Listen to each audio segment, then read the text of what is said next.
차가운 늦가을 바람이 황량한 벌판을 가로질러 낡은 위병소 건물의 외벽을 사정없이 때리고 있었으며 그 소리는 마치 짐승의 울음소리처럼 들렸다. 강서윤은 회색 코트에 깃을 여미며 굳게 닫힌 철문 앞에 섰는데 그녀의 표정은 날씨만큼이나 차갑게 굳어 있었지만 눈동자 깊은 곳에는 복잡한 감정이 소용돌이 치고 있었다. 대한민국 육군 역사상 최연소 여성 중장이라는 화려한 타이틀을 가진 그녀였지만 오늘 이곳에 서 있는 그녀의 모습은 그저 딸을 걱정하는 평범하고 힘없는 중년 여성일 뿐이었다. 그녀는 자신의 신분을 철저히 숨기기 위해 관용차 대신 소형차를 택했고 제복 대신 수수한 사복을 입었으나 어깨 너머로 느껴지는 위압감은 완전히 감출 수 없었다. 위병소 안에서 껌을 씹으며 거만하게 앉아있던 하사관 한 명이 창문을 스르르 내리더니 귀찮다는 듯 고개를 까딱거리며 방문 목적을 물어왔다. 군기가 빠질 대로 빠진 그 병사의 태도는 최전방 부대에서는 상상조차 할 수 없는 일이었지만 서윤은 끓어오르는 분노를 억누르며 최대한 공손한 목소리로 면회를 왔다고 대답했다. 병사는 그녀의 신분증을 낚아채듯 가져가더니 힐끔거리며 위아래로 훑어보았는데 그 눈빛에는 민간인 여성에 대한 노골적인 무시와 조롱이 담겨 있어 불쾌하기 짝이 없었다. 서윤은 이 부대의 기강이 입구에서부터 썩어 있다는 사실을 단번에 간파했고 주먹을 꽉 쥐었다. 철문이 삐걱거리는 소음을 내며 열리자 서윤은 면회실로 향하는 흙길을 걸어 들어갔는데 도처에 널린 쓰레기와 정돈되지 않은 조경수들이 이곳의 관리 상태를 적나라하게 보여주었다. 멀리서 들려오는 구호 소리는 힘이 없었고 간간히 들리는 욕설 섞인 고함 소리만이 이곳이 군부대임을 상기시켜 주었는데 그것은 훈련의 열기가 아닌 억압의 공포였다. 서윤은 주머니 속의 손난로를 만지작거리며 쿵쿵거리는 심장을 진정시키려 애썼지만 딸 민주가 겪고 있을 고초를 생각하면 가슴이 답답해져 숨을 쉬기가 힘들 지경이었다. 그녀는 정보 참모로부터 이 7번 훈련소에 대한 흉흉한 소문을 익히 들어 알고 있었지만 직접 눈으로 확인한 현실은 보고서보다 훨씬 더 암담했다. 면회실 건물은 칠이 벗겨지고 곰팡이 냄새가 진동하는 낡은 콘크리트 구조물이었으며 내부는 난방조차 제대로 되지 않아 냉기가 감돌고 있었다. 이미 도착해 있던 몇몇 부모들은 불안한 표정으로 서로 눈치를 보며 웅크리고 앉아 있었고 그들의 낡은 옷차림을 보아하니 대부분 힘없고 배경 없는 서민들임이 분명했다. 서윤은 구석진 자리에 앉아 주위를 둘러보았는데 벽에 붙은 빛바랜 포스터들과 고장난 자판기 그리고 바닥에 굴러다니는 담배꽁초들이 이곳 지휘관의 무능함과 도덕적 해이를 증명하고 있었다.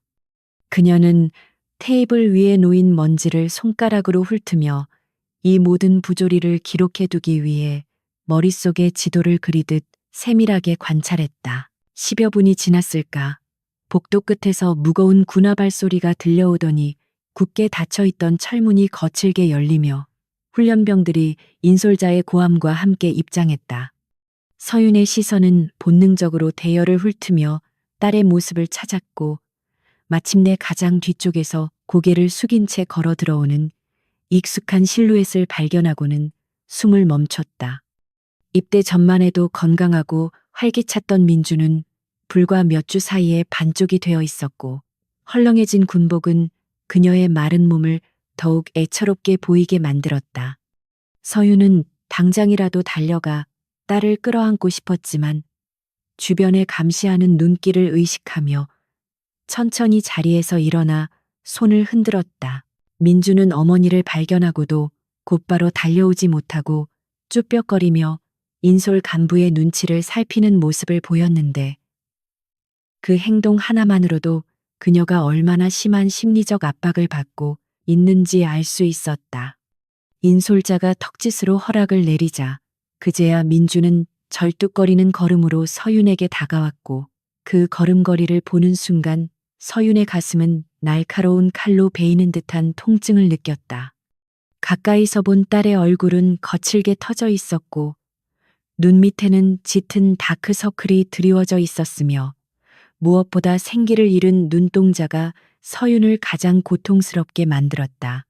서윤은 떨리는 손을 뻗어 딸의 어깨를 감싸 안았는데 앙상하게 뼈만 남은 어깨의 감촉이 너무나 생생해 눈물이 핑 돌았다. 모녀는 차가운 철제 의자에 마주보고 앉았지만 주변을 배회하는 감시병들의 날카로운 시선 때문에 편안하게 대화를 나눌 수 있는 분위기가 전혀 아니었다. 민주는 자꾸만 불안한 듯 곁눈질로 감시병들을 살폈고 서윤이 준비해 온 따뜻한 보온병을 꺼내놓자 그제야 시선을 테이블로 고정시켰다. 서윤이 컵에 따뜻한 유자차를 따라 건네자 민주는 두 손으로 컵을 감싸 쥐었는데 그 손등에는 붉게 부어오른 동상 자국과 긁힌 상처들이 가득해 보는 이의 마음을 아리게 했다. 서윤은 아무렇지 않은 척 미소를 지으며 딸의 손을 덮어주었지만 그녀의 속마음은 이미 박동철 중령에 대한 차가운 사리로 들끓고 있었다. 민주야, 많이 힘들지? 밥은 제대로 나오고 있니? 라고 서윤이 조심스럽게 물었지만 민주는 고개를 저으며 괜찮다고 말하면서도 시선은 불안하게 흔들렸다. 엄마, 나 정말 괜찮아. 여기 다들 이렇게 지내. 라고 말하는 민주의 목소리는 가늘게 떨리고 있었고 그것은 훈련병이 겪는 일반적인 고생을 넘어서는 무언가가 있음을 암시했다. 서윤은 딸의 손목 안쪽에 희미하게 남은 멍자국을 발견했지만 지금 그것을 아는 채 하면 딸이 더 겁을 먹을까봐 애써 모른 척하며 밥은 잘 먹어야 한다고 다독였다. 민주는 샌드위치를 허겁지겁 입에 넣었는데 마치 며칠을 굶은 사람처럼 음식을 삼키는 모습에서 이곳의 배식 상태가 얼마나 엉망인지 짐작할 수 있었다. 그때 면회실 입구 쪽에서 왁자지껄한 소리와 함께 간부 몇 명이 들어왔는데 그들의 복장은 규정을 위반한 채 흐트러져 있었고 입에는 담배를 물고 있었다. 그들은 면회객들이 있는 장소임에도 불구하고 큰 소리로 음담패설을 주고받으며 낄낄거렸고 민주는 그들의 목소리가 들리자마자 샌드위치를 먹던 동작을 멈추고 몸을 움츠렸다. 서윤은 그 간부들 중 한 명의 명찰을 유심히 관찰했는데 그는 보급관이었고 그가 차고 있는 시계는 군인 월급으로는 도저히 살 수 없는 고가의 명품 브랜드였다.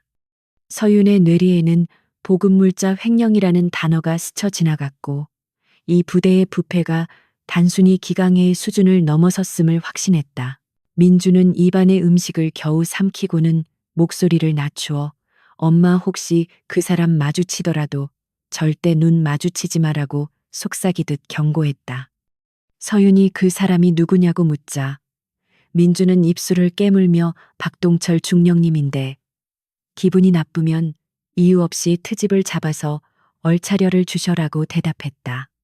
딸의 눈에 서린 공포는 단순한 상관에 대한 두려움이 아니라 예측할 수 없는 폭력 앞에 놓인 약자의 본능적인 공포였다. 서윤은 식탁 아래로 주먹을 꽉 쥐며 내 딸이 이런 지옥에서 고통받고 있었다는 사실에 대해 어머니로서의 죄책감과 지휘관으로서의 분노를 동시에 느꼈다. 잠시 후 민주가 화장실에 다녀오겠다며 자리에서 일어났고 서윤은 홀로 남아 면회실 내부를 더욱 꼼꼼하게 탐색하기 시작했다. 그녀는 화장실 쪽으로 향하는 복도 벽면에 붙은 부대 운영 현황판을 훑어보았는데 겉보기에는 그럴싸하게 꾸며져 있었으나 숫자들이 조작된 흔적이 역력했다. 급식 예산 집행 내역과 실제 병사들의 영양 상태 사이에는 좁힐 수 없는 간극이 존재했고 피복 지급 현황 또한 민주가 입고 있는 낡은 군복과는 전혀 맞지 않았다. 서윤은 스마트폰을 꺼내 현황판과 주위의 열악한 환경을 몰래 촬영하기 시작했는데 이는 훗날 군사법정에서 결정적인 증거로 사용될 것이었다. 그때 복도 구석 자판기 옆에서 두 명의 부사관이 나누는 은밀한 대화가 서윤의 예민한 청각에 포착되었는데 그 내용은 충격적이었다. 이번에 들어온 여자애들 꽤나 독한데 중령님이 아주 벼르고 있어. 특히 그 눈빛 살아있는 애 하나는 오늘 저녁에 본보기로 손을 좀 보신다더라 라는 내용이었다. 서유는 그들이 말하는 눈빛, 살아있는 애가 바로 자신의 딸 민주임을 직감적으로 알 수 있었고 등골이 오싹해지는 것을 느꼈다.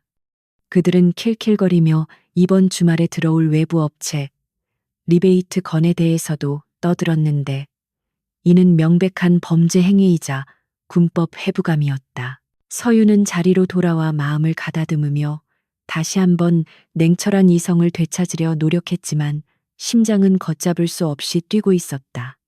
그녀는 단순히 면회를 온 것이 아니라 적진 한가운데 침투한 특수요원처럼 행동해야 했고 감정에 휘둘려 이를 그르쳐서는 안 된다는 것을 누구보다 잘 알고 있었다.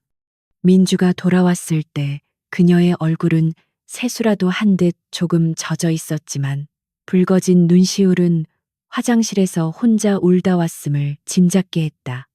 서유는 아무 말 없이 손수건을 꺼내 딸의 얼굴을 닦아주며 엄마가 왔으니까 이제 괜찮아라고 마음속으로만 되뇌었다.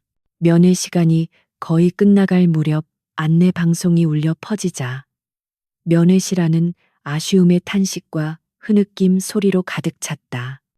민주는 아쉬운 듯 엄마의 손을 놓지 못하고 머뭇거렸지만 인솔 간부가 호루라기를 불며 빨리 복귀하라고 소리치자 황급히 일어섰다. 엄마 나 가볼게.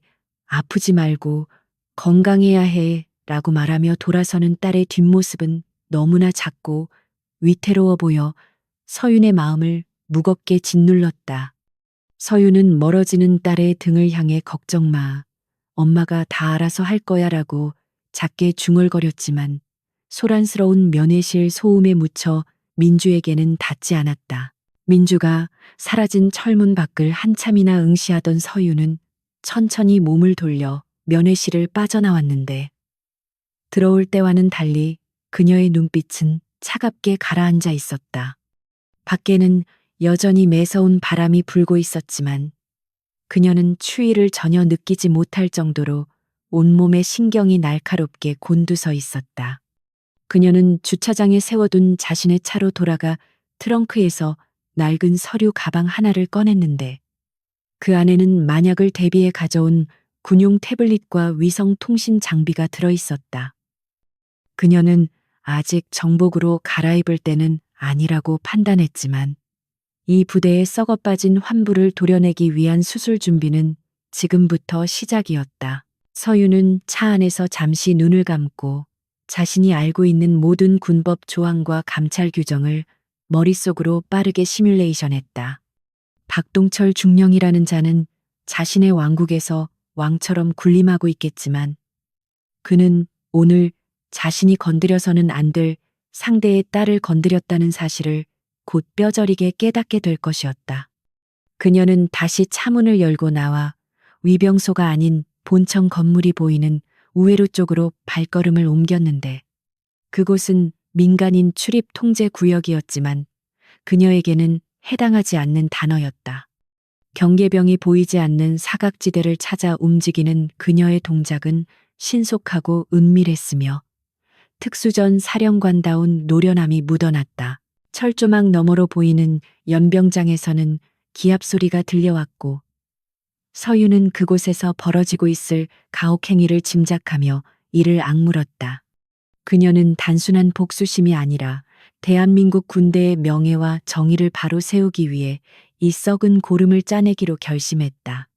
하늘은 잿빛 구름으로 뒤덮여 있었고 곧이라도 폭우가 쏟아질 듯한 날씨는 앞으로 닥쳐올 거대한 폭풍을 예고하는 듯했다. 서유는 숨을 깊게 들이마시며 차가운 공기를 폐부 깊숙이 채워 넣었고 이제 그녀의 눈앞에 펼쳐진 7번 훈련소는 더 이상 훈련장이 아닌 작전 지역으로 변해 있었다. 본청 건물 2층 창문 커튼 뒤에서 누군가가 쌍엄경으로 밖을 감시하고 있는 모습이 서윤의 시야에 포착되었다. 그녀는 그자가 바로 박동철 중령일 것이라고 확신하며 그를 향해 보이지 않는 선전포고를 날렸다. 당신의 그 오만함이 당신의 무덤을 파게 될 거야. 서윤은 낮게 읊조리며 옷매무새를 다듬고 다시 민간인 구역으로 태연하게 돌아왔다. 이제 곧 쇼가 시작될 것이었고 그 무대의 주인공은 미친 여자라고 불리게 될 자신과 오만한 독재자 박동철이었다.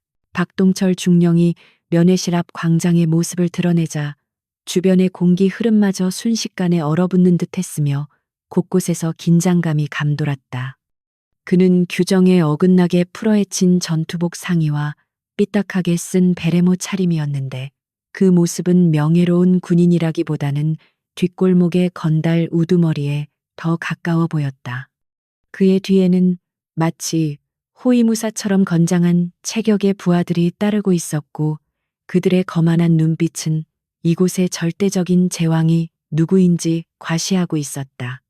박동철은 흙먼지 날리는 연병장을 가로질러 걸어오며 마주치는 훈련병들을 발길질하거나 이유 없는 욕설을 퍼부었는데 그 모습은 잔혹한 폭군 그 자체였다. 강서윤은 주차장 근처의 벤치에 앉아 이 모든 광경을 냉철하게 지켜보고 있었는데 그녀의 눈매는 먹이를 노리는 맹금류처럼 날카롭게 빛나고 있었다.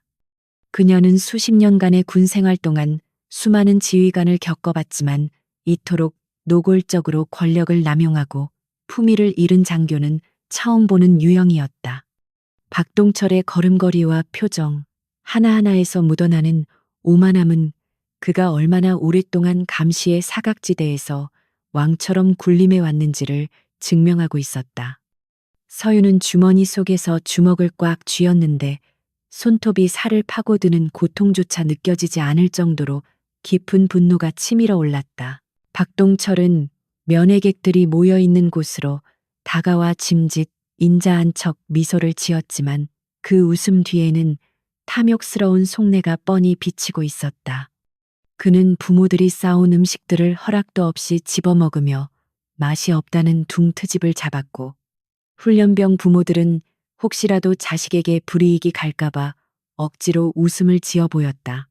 그는 은근슬쩍 부대 운영비 부족을 운운하며 간접적으로 촌지를 요구하는 듯한 발언을 서슴지 않았는데 이는 명백한 군 기강문란 행위였다. 서윤은 이 역겨운 연극을 지켜보며 그가 신성한 군복을 입을 자격이 없는 범죄자임을 다시 한번 확신하게 되었다. 그때 면회를 마치고 막사로 복귀하던 훈련병들의 대열이 흐트러지며 작은 소란이 일어났고 그 중심에는 서윤의 딸 민주가 있었다. 민주는 다리가 풀렸는지 비틀거리다 중심을 잃고 넘어졌는데 하필이면 그 방향이 박동철이 서 있는 곳과 정면으로 마주보는 위치였다. 흙바닥에 넘어진 민주는 고통스러운 신음조차 내지 못하고 파랗게 질린 얼굴로 황급히 일어나려 했으나 공포에 질려 몸이 말을 듣지 않는 듯했다. 박동철의 시선이 넘어진 민주에게 고정되자 주변의 간부들과 조교들은 마치 약속이라도 한 듯 숨을 죽이고 상황을 주시했다. 박동철은 천천히 민주에게 다가가 군홧발로 그녀의 떨어진 모자를 짓밟으며 입에 담지 못할 폭언을 쏟아내기 시작했다. 빠져가지고는 부모 얼굴 좀 봤다고 긴장이 풀린 거냐.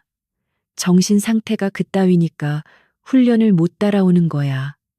라고 소리치는 그의 목소리는 면회장 전체에 쩌렁쩌렁 울렸다. 그는 민주의 멱살을 잡고 거칠게 일으켜 세우더니 공개적으로 모욕을 주기 위해 훈련병들 앞에서 그녀를 세워두고 인격적인 모독을 가했다.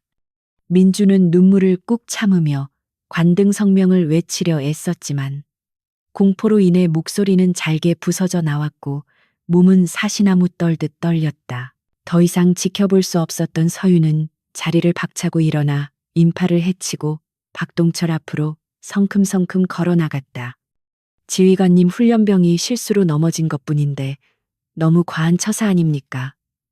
라고 말하는 그녀의 목소리는 차분했지만 결코 물러서지 않겠다는 단호함이 배어 있었다. 갑작스러운 민간인의 개입에 박동철은 당황한 듯 멈칫했으나 이내 비릿한 웃음을 흘리며 서윤을 위아래로 훑어보았다. 그는 서윤의 수수한 옷차림과 화장기 없는 얼굴을 보고는 그녀를 그저 억척스럽고 눈치 없는 아줌마 정도로 판단한 것이 분명했다. 박동철은 민주의 멱살을 놓고 서윤에게 다가와 위협적으로 얼굴을 들이밀며 아주머니 여기가 어딘 줄 알고 끼어드는 거야 라고 비아냥거렸다. 그는 자신의 어깨에 달린 계급장을 손가락으로 두드리며 군대에 대해 쥐뿔도 모르는 여자들이 이래서 문제라니까 집에서 밥이나 하세요 라고 조롱했다. 주변의 병사들은 킥킥거리며 웃음을 터뜨렸고 민주는 엄마가 공경에 처할까봐 제발 그만하시라고 애원하는 눈빛을 보냈다. 하지만 서윤은 눈 하나 깜짝하지 않고 박동철의 눈을 똑바로 응시하며 자신의 기억 속에 있는 군법 조항을 꺼내 들었다. 육군 규정상 지휘관은 부하를 인격적으로 대우해야 하며 정당한 사유 없는 가혹 행위는 엄격히 금지되어 있습니다라고 서윤이 정확한 조항을 읊조리자 박동철의 표정이 일순간 굳어졌다.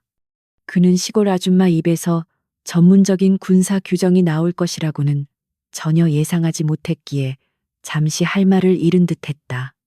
하지만 곧이어 자존심에 상처를 입은 그는 얼굴을 붉히며 어디서 주워들은 건 있어가지고 아는 척은 일하며 고함을 질렀다. 그는 자신의 절대적인 권위에 도전하는 이 여자를 본보기로 삼아 철저히 밟아버려야겠다고 생각하는 듯 눈빛이 흉흉해졌다. 박동철은 옆에 있던 위병소장에게 손짓하며 이 아줌마 당장 끌어내. 그리고 저 훈련병은 오늘 밤 완전 군장으로 연병장 100바퀴 돌리게 해라고 명령했다. 서윤이 다시 항의하려 하자 박동철은 그녀의 코앞에 손가락질을 하며 당신 딸 군생활 꼬이게 만들고 싶지 않으면 조용히 꺼져라고 협박했다. 그것은 명백한 직권 남용이자 민간인에 대한 협박이었고 서윤은 이자가 선을 넘어도 한참 넘었다는 사실을 확인했다. 그녀는 지금 당장 신분을 밝히고 그를 체포할 수도 있었지만 더 확실한 증거와 파멸을 위해 잠시 분노를 억누르기로 했다. 엄마 제발가 부탁이야. 나 진짜 괜찮아. 민주는 울먹이며 서윤의 팔을 잡아 끌었고 그녀의 간절한 호소에 서윤은 차오르는 울음을 삼켜야 했다. 딸의 앞길을 막는다는 협박은 어머니로서의 서윤에게 가장 아픈 약점이었지만 동시에 장군으로서의 서윤에게는 가장 확실한 처벌 명분이 되었다. 서윤은 딸의 손을 따뜻하게 잡으며 알았어. 엄마가 갈게 하지만 걱정하지 마. 라고 속삭이며 그녀를 안심시켰다. 박동철은 승리감에 도취되어 콧노래를 흥얼거렸지만 그는 자신이 방금 호랑이의 꼬리를 밟았다는 사실을 꿈에도 모르고 있었다. 서윤은 등 뒤에서 들려오는 박동철의 조소와 병사들의 비웃음을 뒤로한 채 주차장 쪽으로 걸음을 옮겼지만 그녀의 머릿속은 이미 치밀한 전술 모드로 전환되어 있었다. 그녀는 차에 타는 척하며 사각지대로 이동했고 트렁크 깊숙한 곳에서 군용 소형 드론과 도청 장비를 챙겨 겉옷 안주머니에 숨겼다. 그녀는 단순히 항의하고 돌아가는 무력한 부모로 남을 생각이 없었으며 오늘 밤 이 부대의 가장 어두운 치부를 낱낱이 파헤쳐 박동철의 목을 조를 증거를 확보할 계획이었다. 해가 지기 시작하면서 훈련소 주변에는 짙은 어둠이 깔리기 시작했고 서윤의 그림자는 그 어둠 속에 조용히 녹아들었다. 땅거미가 완전히 내려앉자 훈련소의 분위기는 낮보다 훨씬 더 음산하고 공포스럽게 변했는데 곳곳에서 들리는 고함 소리가 밤 공기를 타고 선명하게 전해졌다. 서윤은 민간인 출입 금지 표지판이 세워진 철조망 개구멍을 능숙하게 통과하여 탄약고 뒤편의 숲으로 은밀하게 잠입했다. 그녀의 움직임은 소음 하나 없이 완벽했으며 현역 시절 특수작전을 수행하던 날카로운 감각이 되살아난 듯 몸놀림이 가벼웠다.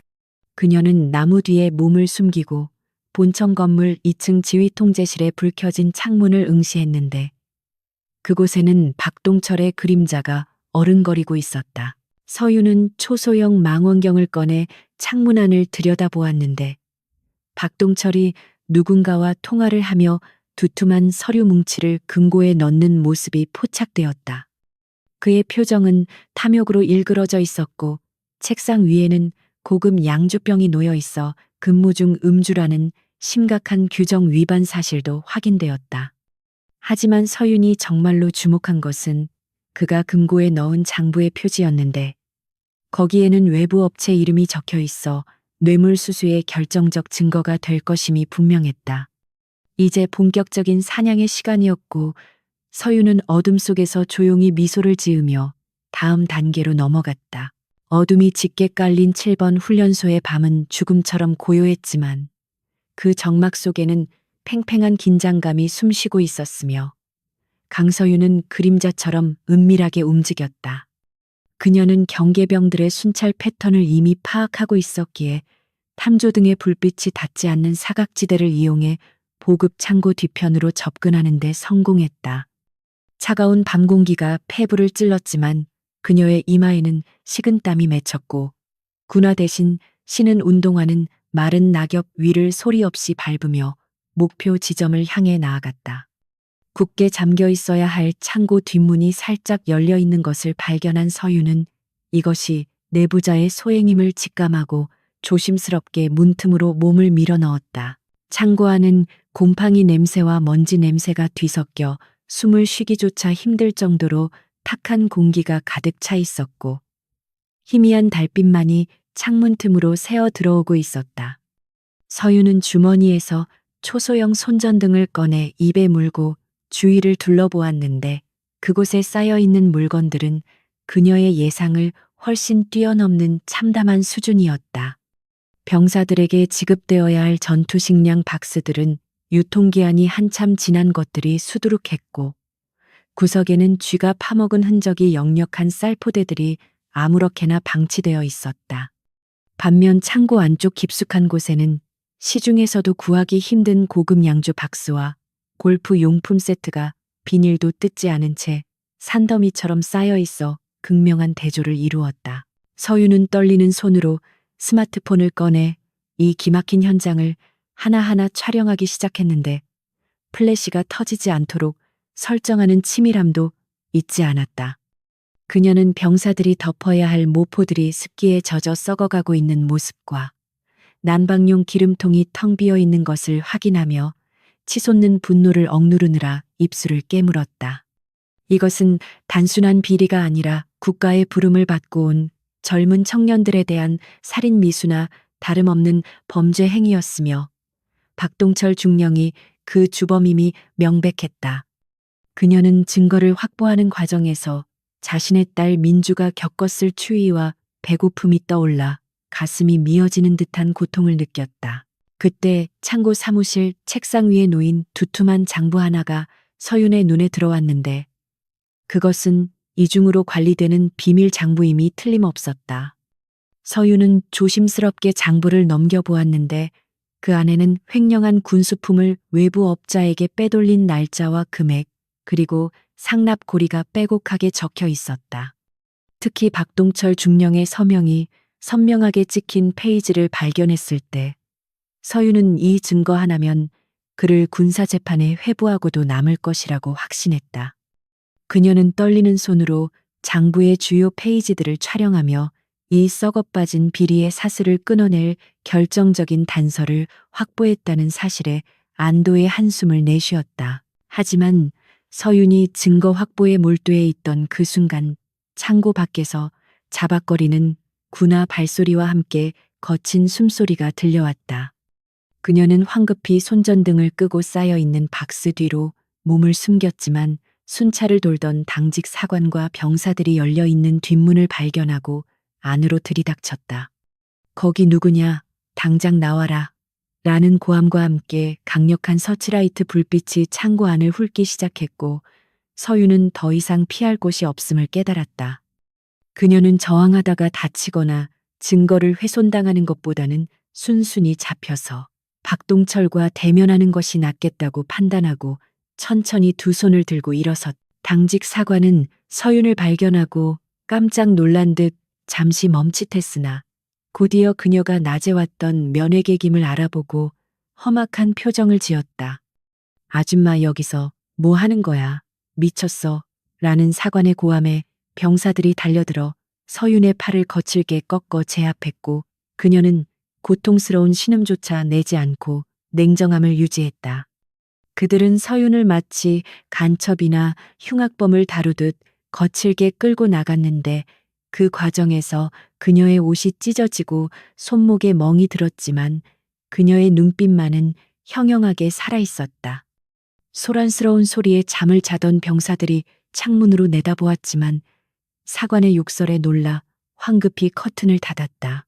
서윤은 밧줄에 포박된 채 지휘 통제실이 있는 본청 건물로 끌려갔는데 복도를 지나가는 동안 마주친 간부들은 힐끔거리며 비웃음을 날렸다. 그들은 민간인 여성이 군사 보안구역에 침입했다는 사실 자체를 흥미로운 구경거리고 여길 뿐 사태의 심각성을 전혀 인지하지 못하는 듯했다. 서윤은 굳게 닫힌 중령실 문 앞에 도착했고 당직 사관이 노크를 한 뒤 문을 열자 술 냄새와 담배 연기가 자욱한 방 안의 풍경이 드러났다. 박동철은 소파에 비스듬히 누워 TV를 보고 있다가 포박된 서윤을 보고는 기가 막히다는 듯 헛웃음을 터뜨리며 몸을 일으켰다. 박동철은 느릿한 걸음으로 서윤에게 다가와 그녀의 얼굴을 툭툭 치며 이게 누구신가 낮에 설치던 그 맹랑한 아줌마 아니야 라고 비아냥거렸다. 그는 서윤의 주머니를 뒤져 스마트폰을 압수하고는 켜져 있는 화면에 담긴 장부 사진들을 확인하자 표정이 순식간에 악기처럼 일그러졌다. 너 인연 정체가 뭐야? 누가 보냈어? 기자가 시켰나? 라며 소리치는 박동철의 목소리에는 당혹감과 분노가 뒤섞여 있었고 그는 공포를 감추기 위해 더욱 과장된 몸짓을 보였다. 하지만 서윤은 그의 위협에도 눈 하나 깜짝하지 않고 대한민국 국민으로서 군의 비리를 감시할 권리가 있다고 차분하게 대답했다. 박동철은 서윤의 당당한 태도에 화가 머리끝까지 치밀어 올랐는지 들고 있던 스마트폰을 바닥에 내동댕이 쳐 박살을 내버렸다. 그는 책상 위에 있던 재떨이를 집어 던질 듯 위협하며 감히 내 부대에서 염탐지를 해 네가 죽고 싶어서 환장했구나라고 고래고래 소리를 질렀다. 옆에 있던 부하들은 박동철의 눈치를 보며 서윤을 강제로 의자에 앉히고 밧줄을 더 단단히 조였는데 그들의 손길에는 일말의 망설임도 없었다. 서윤은 부서진 스마트폰을 곁눈질로 확인하며 비록 폰은 망가졌지만 클라우드 서버에 이미 모든 데이터가 전송되었다는 사실에 내심한도했다. 이봐, 아줌마 상황 파악이 안 되나 본데 넌 이제 간첩죄로 감방에서 썩게 될 거야 라고 박동철은 으름장을 놓으며 술잔을 기울였다. 그는 자신이 군법을 마음대로 주무를 수 있는 제왕이라도 되는 양 거들먹거렸고 서윤을 겁주기 위해 권총을 꺼내 책상 위에 쿵 하고 내려놓았다. 서윤은 그 유치한 과시욕을 보며 비웃음을 참지 못하고 중령님 군법 제 몇 조에 민간인을 간첩으로 조작하라는 조항이 있습니까? 라고 되물었다. 그녀의 도발에 박동철의 얼굴은 불그락푸르락해졌고 그는 이 여자가 보통 내기가 아님을 본능적으로 감지했다. 박동철은 책상을 주먹으로 콱 내리치며 서윤의 얼굴에 침을 튀기며 야, 이 미친년아 어디서 말대꾸야 라고 쌍욕을 퍼부었다. 그는 이성적인 판단력을 잃고 폭주하기 시작했는데 그것은 자신의 치부가 드러날까봐 두려워하는 겁쟁이의 전형적인 반응이었다. 그는 부하들에게 당장 이 여자 입을 막아라고 명령했지만 서윤의 기세에 눌린 부하들은 쭈뼛거리며 쉽게 다가오지 못했다. 서윤은 박동철을 똑바로 응시하며 당신은 군인으로서의 명예를 잃었어. 당신이 입고 있는 그 군복이 부끄럽지도 않나라고 일갈했다. 그 말은 박동철의 영린을 건드렸고 그는 이성을 잃고 서윤의 멱살을 잡고 흔들며 그래 내가 누군지 똑바로 보여주마라고 소리쳤다. 그는 서윤의 귀에 대고 네 딸년 김민주랬지. 내가 그년 군 생활을 아주 지옥으로 만들어줄게. 자살하고 싶어질 만큼 굴려주마라고 속삭였다. 그것은 어머니로서의 서윤에게 할 수 있는 가장 잔인하고 비열한 협박이었으며 그 순간 서윤의 눈동자에서는 차가운 불꽃이 일렁였다. 그녀는 더 이상 참을 필요가 없다고 판단했고 마음속으로 카운트다운을 시작했다. 박동철은 서윤이 침묵하자 자신이 이겼다고 착각하고 껄껄 웃으며 비틀거리는 걸음으로 금고 쪽으로 걸어갔다. 그는 금고에서 또 다른 서류 뭉치를 꺼내 흔들며 이게 뭔지 알아. 니들이 아무리 발버둥 쳐도 난 끄떡없어. 내 뒤에 누가 있는지 상상도 못할 거리라고 자랑했다.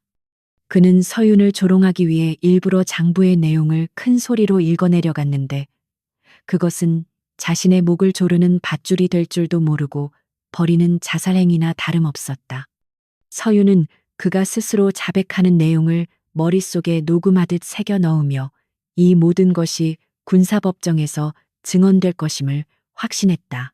그때 지휘 통제실 밖에서 요란한 천둥 소리가 들려오더니 억수 같은 비가 쏟아지기 시작했고 빗소리는 긴장감을 더욱 고조시켰다. 박동철은 창밖을 흘끗 보더니 날씨도 내 편이구만. 오늘 밤 쥐도 새도 모르게 널 처리하고 사고사로 위장하면 그만이야라고 중얼거렸다. 그는 책상 서랍에서 주사기와 정체불명의 약물을 꺼내 만지작거렸는데 그것은 명백한 살해 위협이었고 상황은 걷잡을 수 없이 위험해지고 있었다. 하지만 서윤의 표정은 공포 대신 기이할 정도로 차분했고 그녀는 묶인 손목을 은밀하게 비틀며 밧줄의 매듭을 점검했다. 당신 정말 미쳤어. 정신이 나갔군이라는 박동철의 말에 서윤은 차가운 미소를 지으며 그래 내가 미친 건지 당신이 미친 건지 곧 알게 될 거야 라고 대답했다. 박동철은 그 말에 격분하여 야, 이 미친년아 돌았어. 진짜 죽고 싶어. 라고 고함을 지르며 의자를 발로 걷어찼다.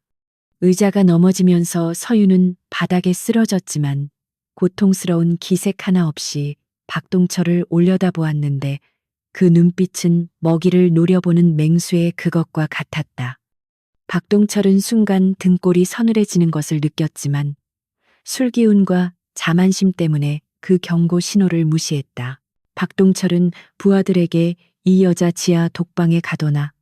내가 나중에 직접 손봐주겠어. 라고 명령하고는 다시 소파에 털썩 주저앉았다.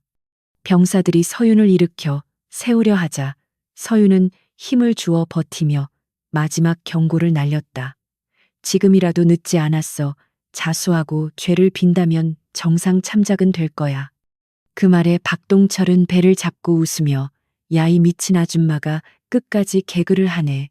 너 드라마 너무 많이 본 거 아니냐 라며 조롱했다. 그는 자신의 파멸이 코앞에 닥쳐왔음을 전혀 인지하지 못한 채 스스로 무덤을 파고 있었다. 서윤은 끌려가면서도 박동철의 책상 위에 놓인 유선 전화기를 눈여겨보았는데 그것이 외부와 연결될 수 있는 유일한 수단임을 파악했다. 그녀는 병사들의 손을 뿌리치고 잠시 멈춰서서 박동철을 향해 의미심장한 말을 던졌다. 내 딸 털끝 하나라도 건드리면 그땐 당신 목숨으로 갚아야 할 거야. 박동철은 코웃음을 치며 어디 해봐. 그 전에 네가 먼저 죽을 테니까 라고 받아쳤다. 닫히는 문틈 사이로 박동철의 비열한 웃음소리가 새어나왔고 서윤은 어두운 복도로 끌려나가며 반격을 위한 최후의 준비를 마쳤다. 지하 독방으로 향하는 계단은 좁고 가파랐으며 곰팡이 냄새가 진동하는 음습한 기운이 감돌고 있었다. 호송하던 병사 중 한 명이 죄책감을 느꼈는지 작은 목소리로 아줌마 죄송해요. 저희도 어쩔 수가 없어요. 라며 사과했다. 서윤은 그 병사의 눈을 바라보며 자네 잘못이 아니야. 하지만 곧 올바른 선택을 해야 할 순간이 올 거야. 라고 부드럽게 말했다.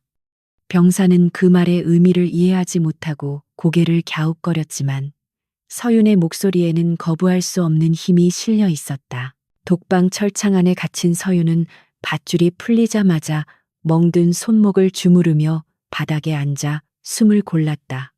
그녀는 코트 안쪽 깊숙한 곳에 숨겨두었던 비상용 통신 장치인 초소형 비콘을 꺼냈는데 다행히 압수수색 과정에서 발각되지 않았던 것이다. 이 장치는 위성 신호를 통해 직속 부대인 특수전 사령부에 긴급 구조 신호와 좌표를 전송하는 것으로 그녀가 누를 수 있는 가장 강력한 버튼이었다. 그녀는 빗소리에 묻혀 들리지 않게 조용히 비콘의 스위치를 켰고 붉은색 램프가 깜박이기 시작했다. 이제 주사위는 던져졌고 서유는 차가운 시멘트 바닥에 앉아 다가올 폭풍을 기다렸다. 박동철은 그녀를 미친 여자라고 불렀지만 진짜 미친 짓이 무엇인지 곧 뼈저리게 깨닫게 될 것이었다. 그녀의 머릿속에는 딸 민주의 겁에 질린 얼굴과 박동철의 오만한 웃음이 교차하며 복수심과 정의감이 불타오르고 있었다. 밤은 깊어가고 있었지만 7번 훈련소의 시계는 이미 박동철의 몰락을 향해 빠르게 돌아가고 있었다. 지하실의 차가운 공기는 살을 애는 듯 했지만 강서윤의 정신은 그 어느 때보다 맑게 깨어 있었으며 그녀의 눈빛은 형형하게 빛났다. 그녀의 손안에서 붉게 전멸하는 초소형 비콘의 불빛은 칠흑 같은 어둠 속에서 유일한 희망이자 반격의 신호탄이었다. 이 장치가 작동하기 시작했다는 것은 대한민국 육군 특수전 사령부 소속 최정예 타격대가 이미 헬기에 탑승해 이곳을 향해 전속력으로 날아오고 있음을 의미했다. 서유는 눈을 감고 자신의 심장 박동에 맞춰 다가올 부하들의 도착 시간을 카운트다운하며 흐트러진 호흡을 가다듬었다. 반면 지상에 있는 박동철 중령은 자신의 승리를 확신하며 양주를 들이키고 있었으나 그것이 자신을 파멸로 이끌 독배임을 알지 못했다. 그는 빈속에 독한 술을 들이부으며 서윤을 간첩으로 몰아갈 허위 조서를 작성하느라 여념이 없었고 입가에는 비열한 웃음이 떠나지 않았다. 그는 자신이 이 구역의 법이자 신이라고 착각하고 있었기에 감히 자신의 권위에 도전한 여자가 어떤 거대한 존재인지 상상조차 하지 못했다. 그의 오만함은 이성적인 판단을 마비시켰고 머리 위로 다가오는 파멸의 그림자를 전혀 감지하지 못하게 만들었다. 잠시 후 쿵쿵거리는 거친 발소리와 함께 철문이 걷어차이듯 열리며 술 냄새를 풍기는 박동철이 비틀거리며 들어왔다. 그는 손에 든 구겨진 종이 뭉치를 서윤의 얼굴에 집어던지며 여기에 지장 찍어 이게 네가 살 수 있는 유일한 길이야 라고 소리쳤다. 바닥에 흩어진 종이들은 그가 급조해 만든 엉터리 자술서였는데 내용은 온통 거짓과 날조로 가득 차 있어 읽어볼 가치조차 없었다. 서유는 종이 조각들을 차가운 눈빛으로 내려다보며 그가 파놓은 함정이 얼마나 조잡하고 얄팍한지 마음속으로 비웃었다. 서유는 천천히 자리에서 일어나 박동철을 정면으로 응시했는데 그녀의 태도에는 죄인의 비굴함이 아닌 지휘관의 위엄이 서려 있었다.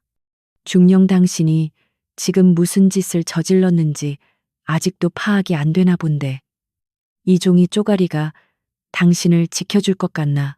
라고 그녀가 낮게 으르렁거렸다. 그녀의 목소리는 지하실의 낮은 천장을 울리며 박동철의 고막을 때렸고 예상치 못한 그녀의 당당함에 박동철은 순간적으로 말문이 막혔다. 그는 쥐새끼처럼 떨고 있어야 할 여자가 호랑이의 눈을 하고 있자 본능적인 거부감과 두려움을 느꼈다. 박동철은 당황한 기색을 감추기 위해 더욱 크게 고함을 지르며 씩씩거렸는데 그 모습은 겁에 질린 개가 짖는 것과 다를 바 없었다. 야, 이 미친 아줌마가 아직도 상황 파악이 안 돼. 내가 누군지 알아. 나 박동철이야. 라고 소리치며 서윤을 위협하려 들었다. 그는 허리춤에 찬 권총을 만지작거렸지만 서윤은 그 위협조차 무시한 채 주머니에서 붉은 빛이 도는 비콘을 꺼내 들어 보였다. 기계적인 신호음과 함께 붉은 불빛이 어둠 속에서 선명하게 빛나자 박동철의 시선이 그 낯선 장치에 고정되었다. 서윤은 비콘의 송신 버튼을 누른 채 침착하고 명확한 목소리로 사령부 상황실에 전송될 암호를 읊조렸다. 코드 블랙 타겟 확인 진압을 허가한다. 그 한마디는 단순한 말이 아니라 병력의 이동을 승인하는 절대적인 명령이었으며 공기를 찢고 나와 박동철의 귓가에 섬뜩하게 박혔다. 박동철은 군 생활을 오래 했지만 그런 종류의 암호나 최첨단 장비는 본 적이 없었기에 그 상황을 전혀 이해하지 못했다. 그는 그저 눈앞의 여자가 무언가 위험한 짓을 꾸미고 있다는 막연한 공포심에 사로잡혀 뒷걸음질 쳤다. 박동철은 곧 이성을 잃고 서윤에게 달려들어 비콘을 뺏으려 하며 악을 썼는데 그의 얼굴은 붉게 달아올라 터질 듯했다. 야, 이 미친년아, 너 지금 뭐 하는 거야? 그게 뭐야? 어디서 명령질이야? 그는 서윤의 손목을 낚아채려 했지만 서윤은 특공 무술로 가볍게 몸을 피하며 그를 벽으로 밀쳐버렸다. 박동철은 벽에 부딪혀 비틀거리면서도 분노를 참지 못하고 허공에 삿대질을 해대며 야 이 도른년아, 네가 사령관이라도 돼 미쳤어라고 고래고래 소리를 질렀다. 그때 박동철의 입에서 결정적인 비명 같은 욕설이 터져나왔는데 그것은 공포와 혼란이 뒤섞인 패배자의 절규였다. 야, 이 미친년아, 너 진짜 돌았냐? 네가 그 명령을 어디서 가져왔어? 어디서 감히 명령이야? 그는 서윤이 내린 진압 허가라는 말이 주는 무게감을 본능적으로 느끼면서도 그것을 인정하기 싫어 발악했다. 그의 고함 소리는 지하실을 가득 채웠지만 서윤은 그저 싸늘한 미소로 답하며 네가 감당할 수 있는 명령이 아니다라고 일축해버렸다. 바로 그 순간 훈련소 전체를 뒤흔드는 굉음이 하늘에서 쏟아져 내리기 시작했고 건물의 유리창들이 미세하게 떨리며 먼지가 떨어졌다.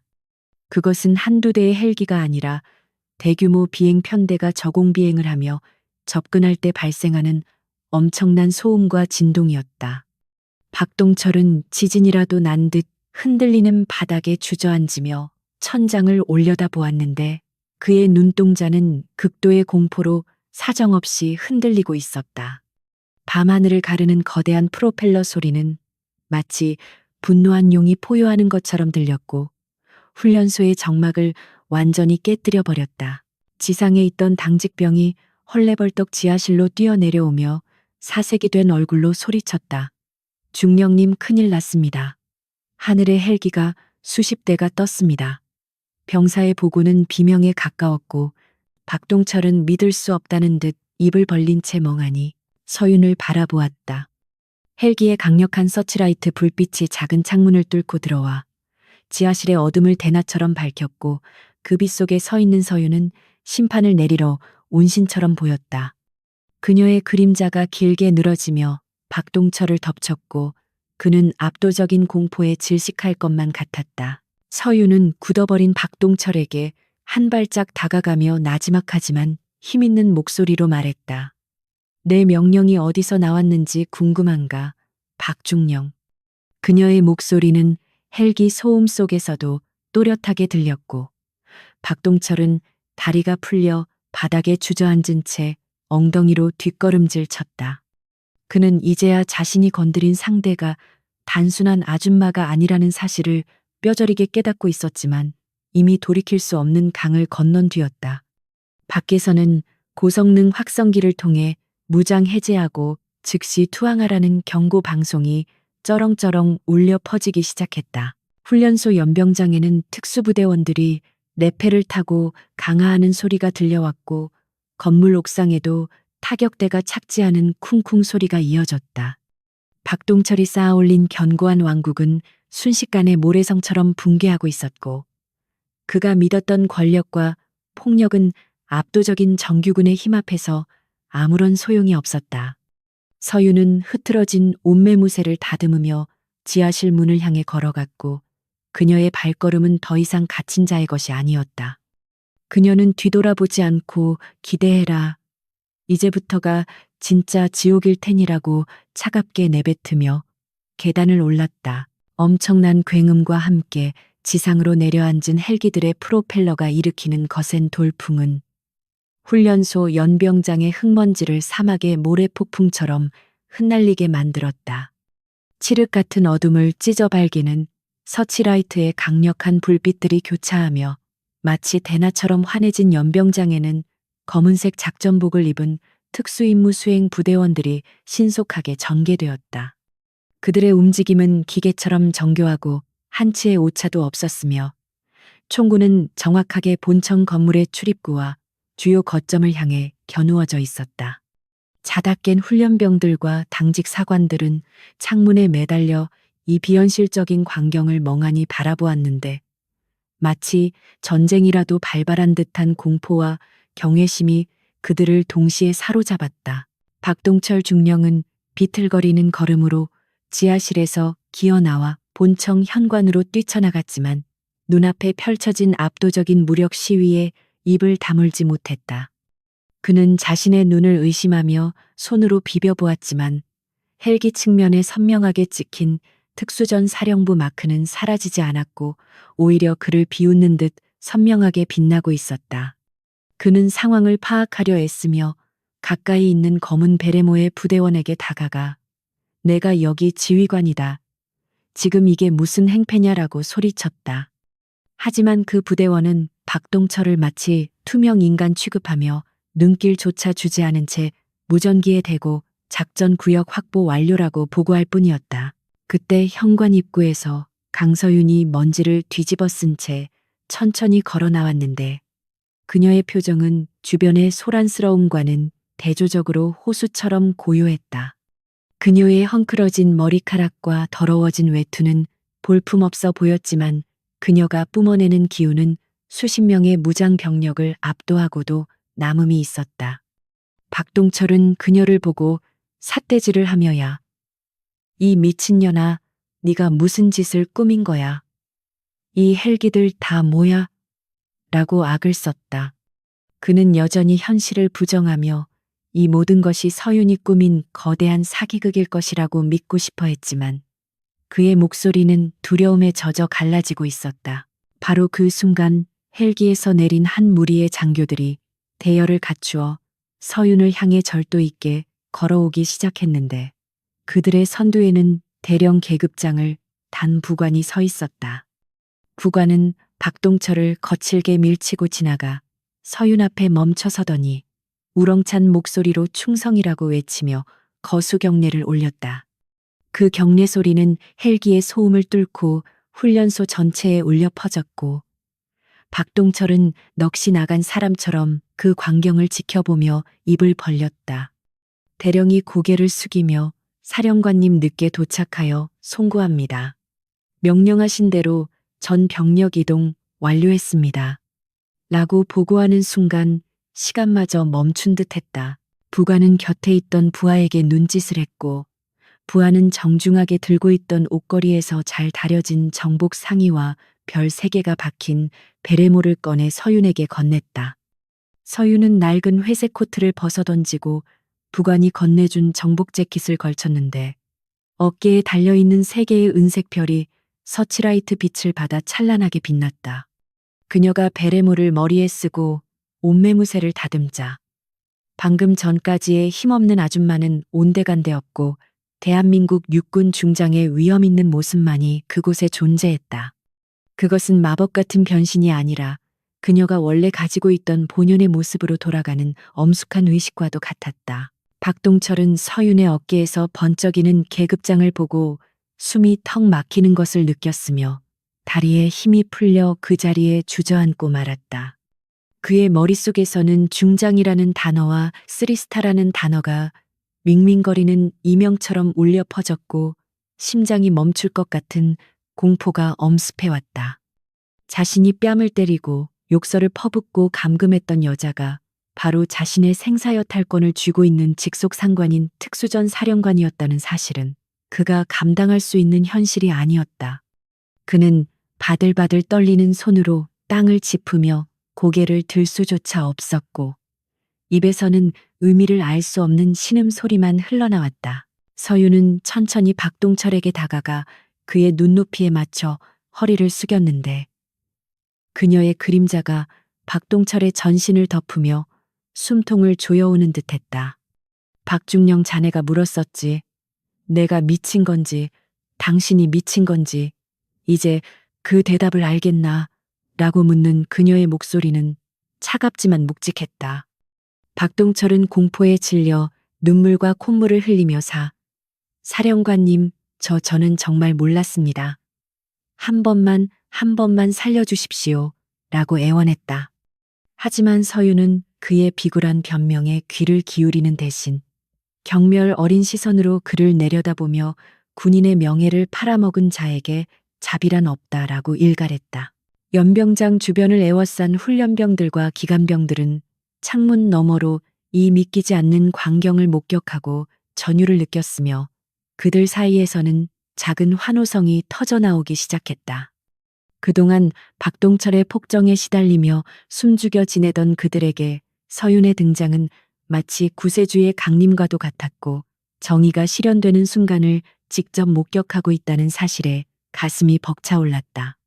내무반 창가에 붙어 있던 민주는 제복을 입은 어머니의 당당한 모습을 보고 참았던 눈물을 터뜨렸지만 그것은 슬픔의 눈물이 아닌 자랑스러움과 안도의 눈물이었다. 그녀는 자신의 어머니가 단순히 강한 사람이 아니라 올바른 길을 걷는 진정한 영웅임을 깨닫고 어깨를 폈다. 서유는 다시 몸을 일으켜 부관에게 시선을 돌리며 헌병대장은 어디 있나? 당장 이자를 체포하고 부대 전체를 압수수색하도록이라고 명령했다. 그녀의 명령이 떨어지자마자 대기하고 있던 헌병들이 박동철에게 달려들어 그의 팔을 뒤로 꺾고 은색 수갑을 채웠다. 철컹하는 수갑 소리는 박동철의 몰락을 알리는 종소리와 같았고 그는 질질 끌려가면서도 억울하다며 발버둥 쳤지만 아무도 그를 동정하지 않았다. 그는 자신이 훈련병들에게 그랬던 것처럼 가장 비참하고 굴욕적인 모습으로 자신의 부대원들이 보는 앞에서 끌려나가는 신세가 되었다. 서유는 박동철이 끌려간 자리에 남겨진 그의 모자를 군화로 걷어차며 주위를 둘러싼 특수부대원들에게 해산 명령을 내리는 대신 상황 유지를 지시했다. 그녀는 오늘 밤 이곳에서 벌어진 모든 일을 낱낱이 조사하여 썩은 뿌리를 완전히 뽑아낼 때까지 한 발짝도 물러서지 않겠다는 의지를 보여주었다. 그녀는 헬기의 소음과 서치라이트의 불빛 속에서도 흔들림 없이 우뚝 서 있었고 그 모습은 마치 폭풍우 속의 등대처럼 강인해 보였다. 부관은 서윤에게 다가와 상황실이 마련되었다고 보고했고 서윤은 고개를 끄덕이며 지휘 통제실로 발걸음을 옮겼다. 본청 건물로 들어가는 서윤의 뒤를 따르는 참모들의 발소리는 웅장했으며 복도에서 마주친 간부들은 사색이 되어 벽에 붙어 거수경례를 하느라 정신이 없었다.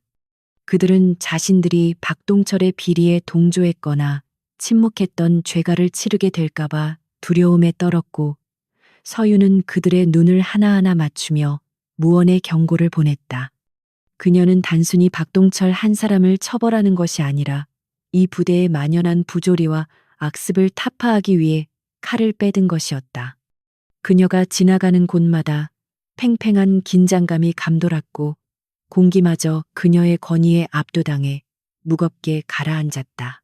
지휘 통제실에 들어선 서유는 박동철이 앉아있던 회전의자를 밀어버리고 자신의 자리에 서서 상황판을 응시했다. 그녀는 통신병에게 마이크를 넘겨받아 부대 전체의 방송을 내보냈는데 그녀의 목소리는 스피커를 타고 훈련소 구석구석까지 명확하게 전달되었다. 본 시간부로 이 부대의 지휘권은 특수전 사령관인 본인이 직접 행사한다. 모든 간부는 정의치하고 훈련병들은 동요하지 말고 대기하라.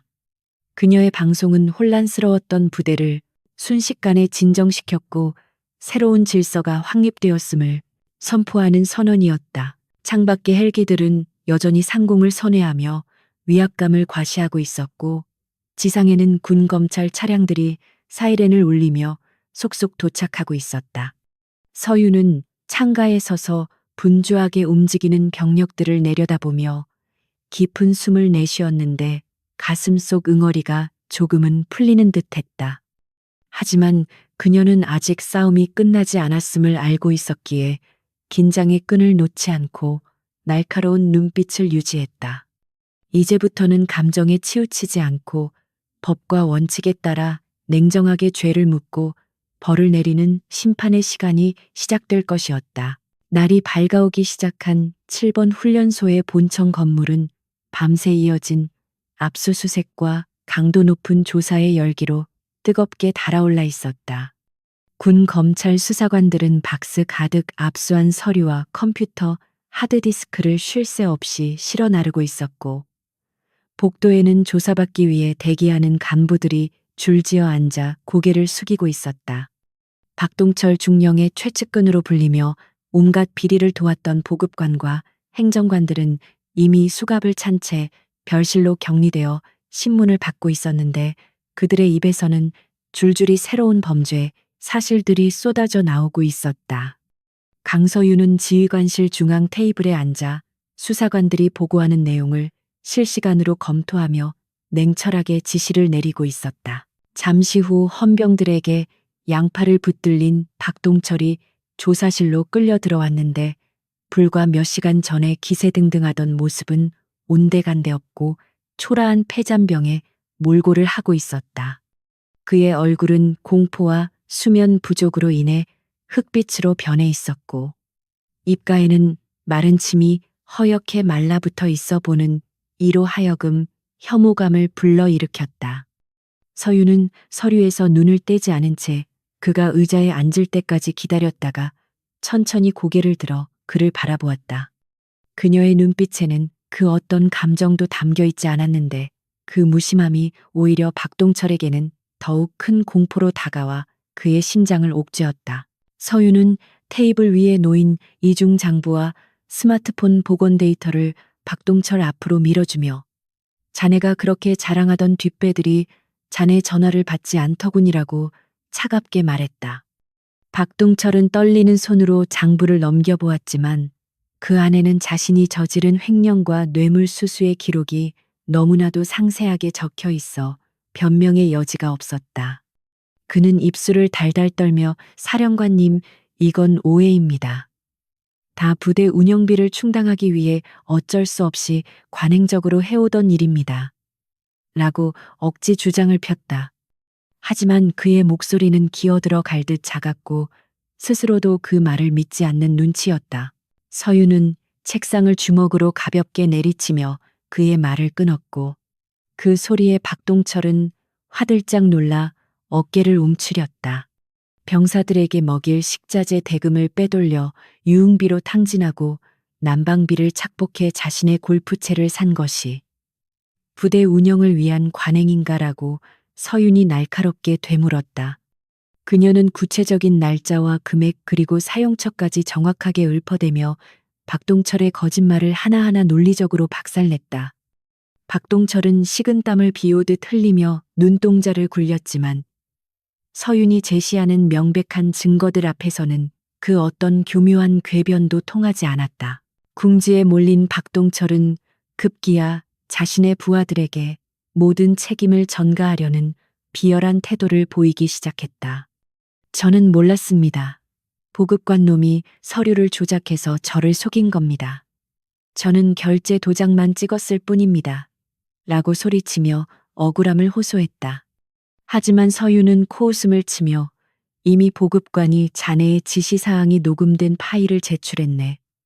자네 목소리가 아주 선명하게 담겨 있더군이라고 대꾸했다. 박동철의 얼굴은 순식간에 사색이 되었고 마지막 남은 동아줄마저 끊어졌음을 깨닫고 절망적인 표정으로 고개를 떨구었다. 하지만 서윤이 진짜로 용서할 수 없는 것은 금전적인 비리가 아니라 병사들을 대상으로 저지른 인권 유린과 가혹 행위였다.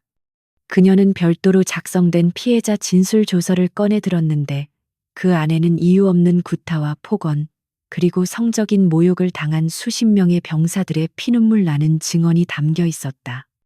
자네는 훈련이라는 명목하에 젊은 청년들의 영혼을 파괴했어. 그건 군인으로서가 아니라 인간으로서도 용서받지 못할 짓이야. 라고 서윤은 분노를 억누르며 말했다. 박동철은 그제야 자신이 저지른 죄의 무게를 실감하는 듯 입을 다물지 못했다. 박동철은 바닥에 무릎을 꿇고 서윤의 바짓단을 잡으려 하며 비굴하게 목숨을 구걸하기 시작했다.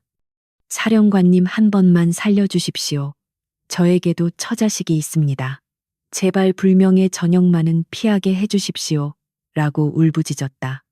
눈물 콧물로 범벅이 된 그의 얼굴은 처참하기 그지없었지만 서윤은 차가운 눈으로 그를 내려다보며 발을 뒤로 뺐다. 자네가 괴롭히고 모욕을 줬던 그 병사들도 누군가에게는 목숨보다 소중한 자식들이네. 자네 가족만 소중하고 남의 자식은 짓밟아도 된다고 생각했나. 그녀의 일갈은 박동철의 가슴에 비수처럼 꽂혔다. 서윤은 곁에 서 있던 군 검찰관에게 눈짓을 보냈고 검찰관은 엄숙한 표정으로 미리 작성된 긴급 체포 영장과 보직 해임 명령서를 낭독했다.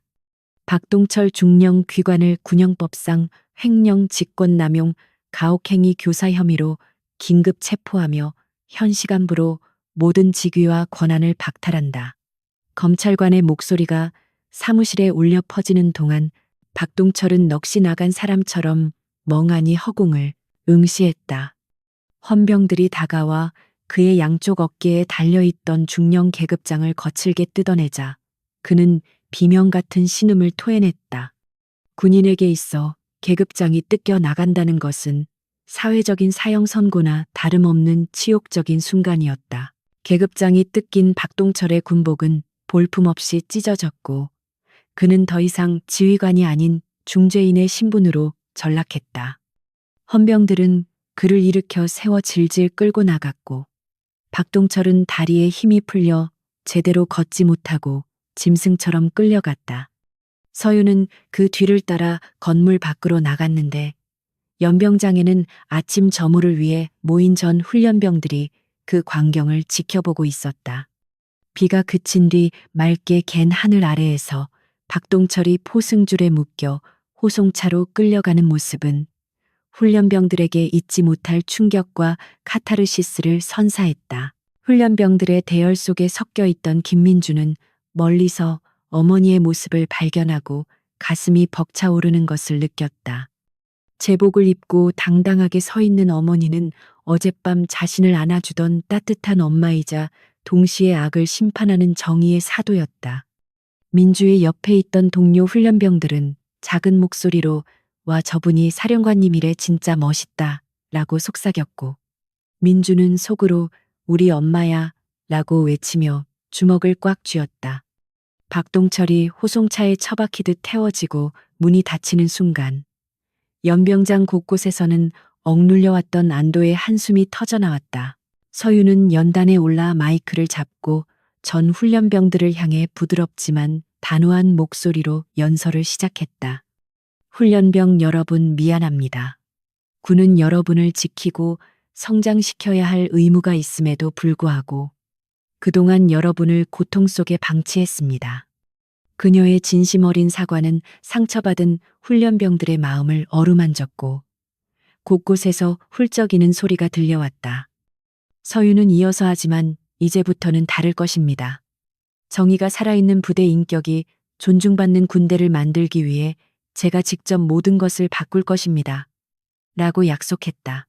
그녀의 연설이 끝나자 훈련병들은 누가 먼저랄 것도 없이 우레와 같은 박수를 보냈고 그 박수 소리는 7번 훈련소의 새로운 시작을 알리는 희망의 팡파르였다.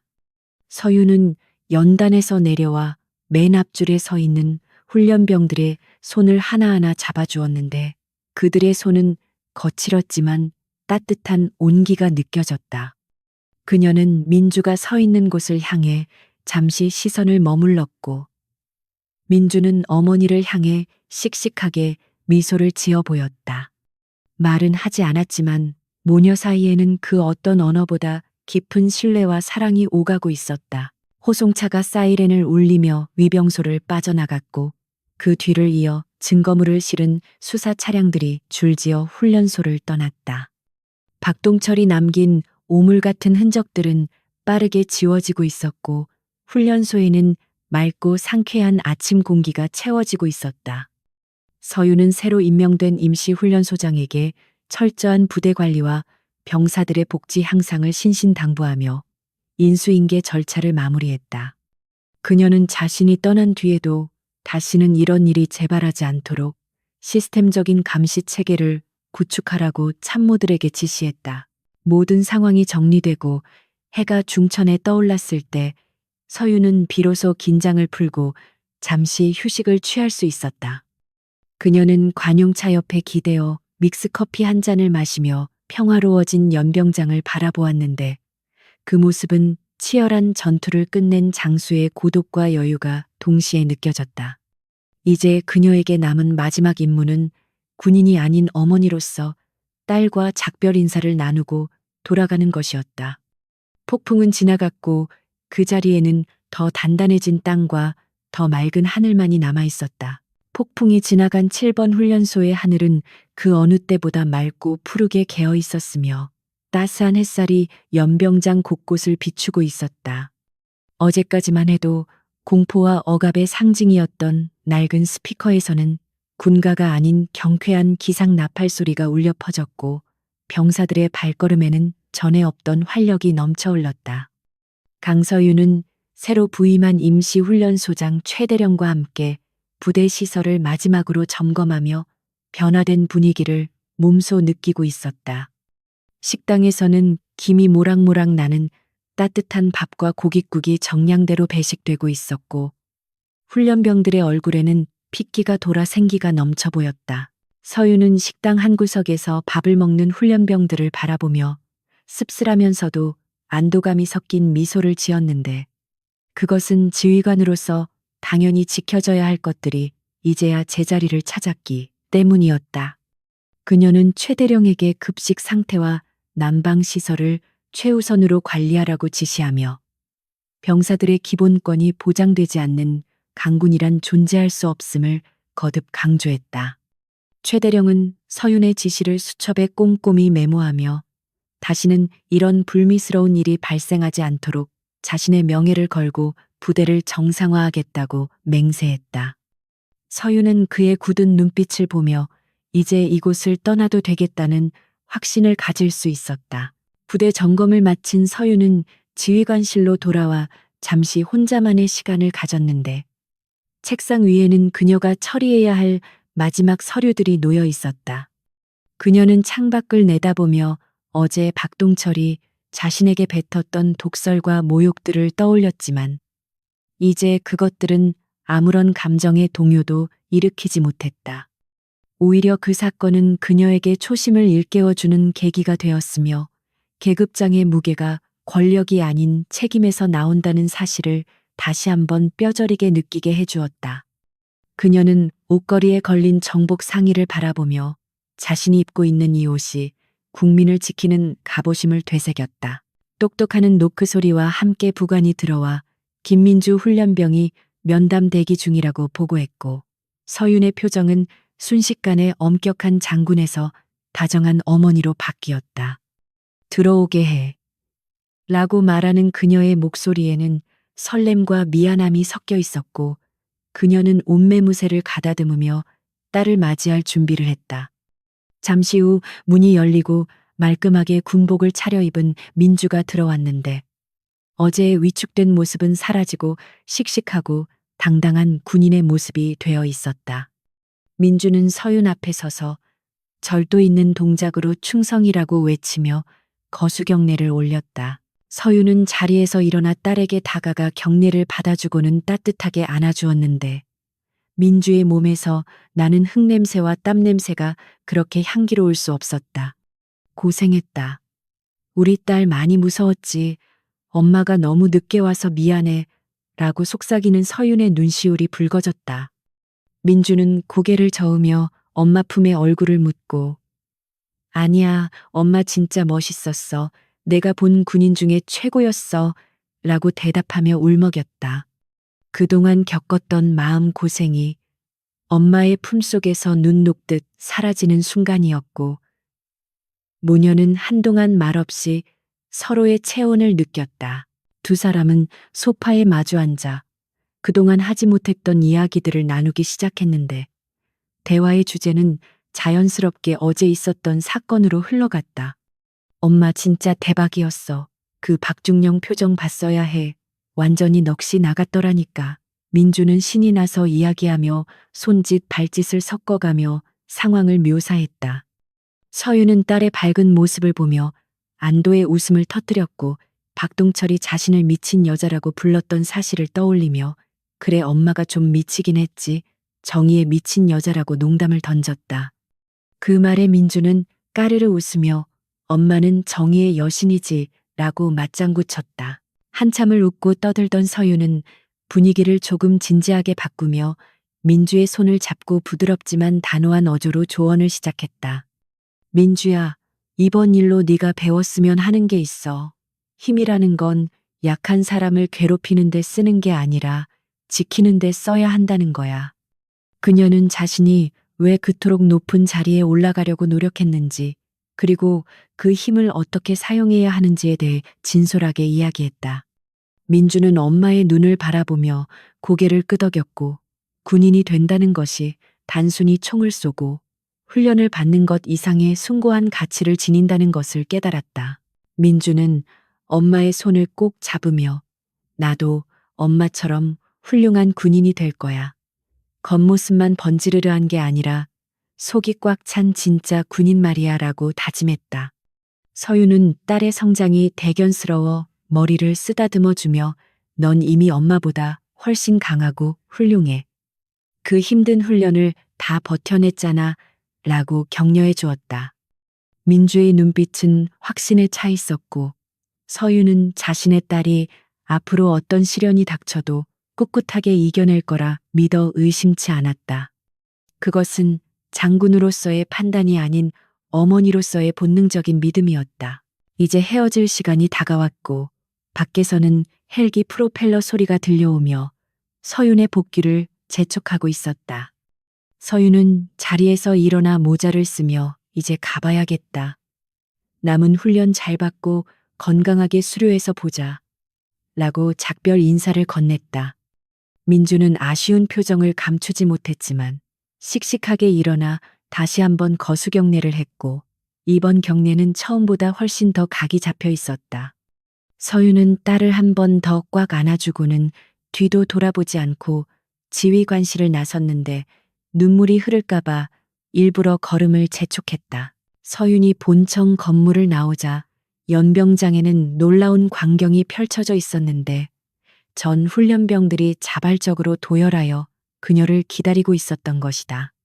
누가 시킨 것도 아닌데 그들은 서윤이 나타나자 일제히 차려 자세를 취하고 떠나가는 영웅에게 경의를 표할 준비를 하고 있었다. 최대령의 구령에 맞춰 수백 명의 훈련병이 받들어 총을 하며 우렁찬 목소리로 충성을 외쳤는데 그 함성은 7번 훈련소의 하늘을 뒤흔들었다. 서유는 잠시 멈춰서서 그들의 눈빛을 하나하나 살펴보았는데 그곳에는 존경과 감사의 마음이 가득 담겨 있었다. 서유는 천천히 단상에 올라 병사들을 향해 담내의 경례를 올렸고 그녀의 선글라스 뒤로 뜨거운 눈물이 흐르는 것을 아무도 눈치채지 못했다. 그녀는 마이크 없이 육성으로 여러분은 대한민국의 자랑스러운 아들들이다. 부디 몸 건강히 훈련을 마치고 가족의 품으로 돌아가길 바란다라고 외쳤다. 그녀의 목소리는 비록 확성기를 통하지 않았지만 진심이 담겨 있어 병사들의 가슴 깊은 곳까지 전달되었다. 병사들은 박수와 환호로 그녀를 배웅했고 서유는 그 환호를 뒤로 한 채 대기하고 있던 헬기에 몸을 실었다. 헬기가 이륙하며 고도를 높이자 창밖으로 7번 훈련소의 전경이 한눈에 들어왔는데 개미처럼 작아진 병사들이 여전히 손을 흔들고 있는 모습이 보였다. 서유는 창문에 손을 대고 그들에게 작별을 고하며 마음속으로 이 땅의 모든 군인이 부당한 대우를 받지 않도록 더욱 노력하겠다고 다짐했다. 옆자리에 앉은 부관이 사령관님, 정말 고생 많으셨습니다. 이제 좀 주무십시오. 라고 말하며 담요를 건넸다. 서윤은 피로가 몰려오는 것을 느끼며 고개를 끄덕였고 긴장이 풀리자 눈꺼풀이 천근만근 무거워졌다. 서윤이 잠든 사이 헬기는 도심의 상공을 가로질러 특수전 사령부를 향해 날아갔고 그녀의 꿈속에서는 민주와 함께했던 행복한 추억들이 파노라마처럼 스쳐 지나갔다. 그녀는 꿈속에서조차 군복을 입고 있었지만 표정은 그 어느 때보다 평온하고 행복해 보였다. 그녀가 깨어났을 때는 이미 해가 뉘엿뉘엿 지고 있었고 붉은 노을이 하늘을 아름답게 수놓고 있었다. 그녀는 창밖의 노을을 바라보며 오늘 하루가 자신의 인생에서 가장 길고도 보람찬 하루였음을 인정했다. 몇 달 후 뉴스는 박동철 전 중령에 대한 군사법원의 판결 소식을 전했는데 그는 징역 15년형과 함께 전 재산 몰수라는 중형을 선고받았다. 재판부는 판결문에서 피고인은 군인의 본분을 망각하고 지위를 이용하여 약자를 괴롭히고 국고를 횡령하는 등 죄질이 극히 불량하다라고 꾸짖었다.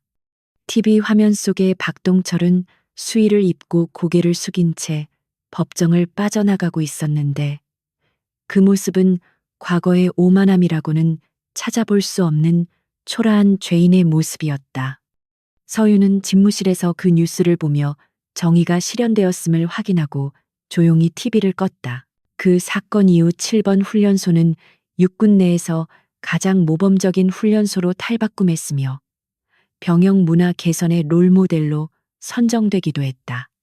최대령의 헌신적인 노력과 서윤의 지속적인 관심 덕분에 훈련병들은 더 이상 추위와 배고픔에 시달리지 않게 되었고 구타와 가혹 행위는 옛말이 되었다.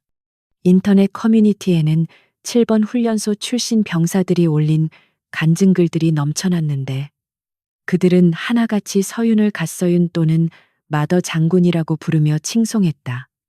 서윤은 그런 칭송에 연연하지 않았지만 자신의 행동이 긍정적인 변화를 가져왔다는 사실에 내심 뿌듯함을 느꼈다. 어느 날 오후 서윤의 집무실로 한 통의 편지가 배달되었는데 발신인은 갓 자대 배치를 받은 이등병 김민주였다. 서윤은 설레는 마음으로 편지 봉투를 뜯었는데 그 안에는 민주가 훈련소 수료식에서 우등상을 받는 사진과 함께 정성스럽게 쓴 손편지가 들어 있었다. 편지에는 엄마 덕분에 무사히 훈련을 마쳤어. 자대에서도 엄마처럼 훌륭한 군인이 되기 위해 노력할게 사랑해 엄마라는 내용이 적혀 있었다. 서윤은 사진 속에서 환하게 웃고 있는 민주의 얼굴을 어루만지며 입가에 행복한 미소를 머금었다. 서윤은 편지를 서랍 깊숙한 곳에 소중히 보관하고 자리에서 일어나 창가로 다가가 연병장에서 훈련 중인 특수부대원들을 내려다보았다. 그녀는 여전히 대한민국 육군 중장이자 특수전 사령관이었지만 이제 그녀의 가슴 속에는 어머니라는 또 하나의 자랑스러운 계급장이 달려 있었다. 그녀는 유리창에 비친 자신의 모습을 바라보며 온매무새를 가다듬었고 눈빛은 다시 한번 날카롭게 빛났다. 세상 어딘가에 또 다른 박동철이 존재한다면 그녀는 언제든지 다시 미친 여자가 되어 그들을 심판하러 갈 준비가 되어 있었다. 그녀는 문득 박동철이 자신에게 쏘아붙였던 도발적인 질문을 떠올렸는데 미쳤냐고 묻던 그의 목소리가 귓가에 맴돌았다. 서윤은 혼잣말로 작게 속삭였다. 그래, 가끔은 세상을 바꾸기 위해 미칠 필요도 있는 법이지. 그녀는 책상 위에 놓인 지휘봉을 집어들고 힘차게 문을 열고 나갔는데 그녀의 뒷모습은 거대한 산처럼 웅장하고 믿음직스러워 보였다. 복도를 걸어가는 그녀의 군화 발소리는 또다시 새로운 전설을 써 내려가는 행진곡처럼 들렸다. 계절이 바뀌어 훈련소 연병장에는 벚꽃이 만발했고 새로운 기수의 훈련병들이 입소하여 땀을 흘리고 있었다. 그들 사이에서는 전설처럼 내려오는 이야기가 하나 있었는데 바로 미친 여자 사령관이 헬기를 타고 나타나 악당을 물리쳤다는 영웅담이었다.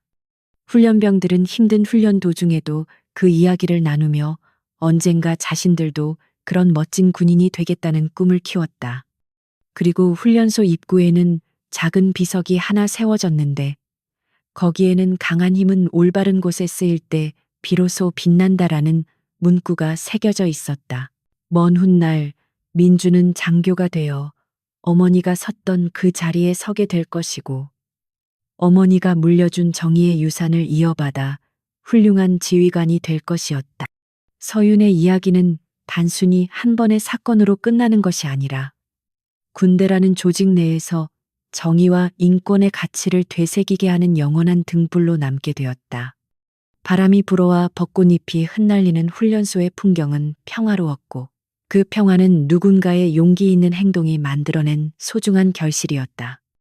세상은 여전히 불완전하지만 정의를 위해 싸우는 미친 사람들이 있는 한 희망은 결코 사라지지 않을 것이다.